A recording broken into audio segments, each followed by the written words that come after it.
চলতি সময়ে কাবিলার আগুন বলে খ্যাত ছোট পর্দার জনপ্রিয় অভিনেত্রী সঞ্জনা আহমেদ রিয়া অল্প সময় নাটক জগতে হাজার হাজার নাটক প্রেমীদের মন কুড়ালেও দীর্ঘদিন ধরে অভিনয়ের বাইরে আছেন এই অভিনেত্রী।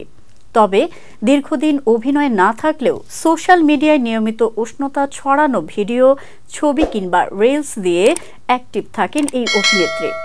মোহনীয় লুকস ও আকর্ষণীয় ফিগার দিয়ে হাজারো তরুণের ক্রাশ এই অভিনেত্রী। সম্প্রতি রিয়ার একটি পোস্টকে ঘিরে যেন তরুণদের মনে আগুনের ফুলকি ঝরছে।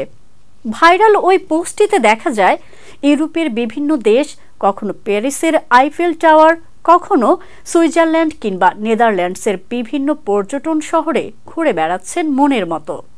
নেটিজেনদের মনে প্রশ্ন, শোবিজে দীর্ঘদিন কাজে না থেকেও কিভাবে এত ব্যয়বহুল ভ্রমণে গিয়েছেন অভিনেত্রী, আর এত টাকাই বা কোথা থেকে পেয়েছেন তিনি? তবে কি অভিনয়ের পাশাপাশি অন্য কিছু করছেন রিয়া?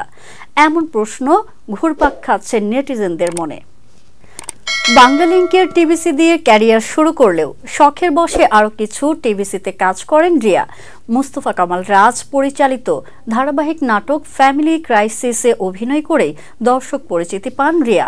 পরবর্তীতে কাজল, আরিফিন, অমি পরিচালিত ধারাবাহিক ব্যাচেলর পয়েন্ট নাটকে অভিনয় করে বেশ প্রশংসা কুড়িয়েছেন এই নবাগত জনপ্রিয় অভিনেত্রী।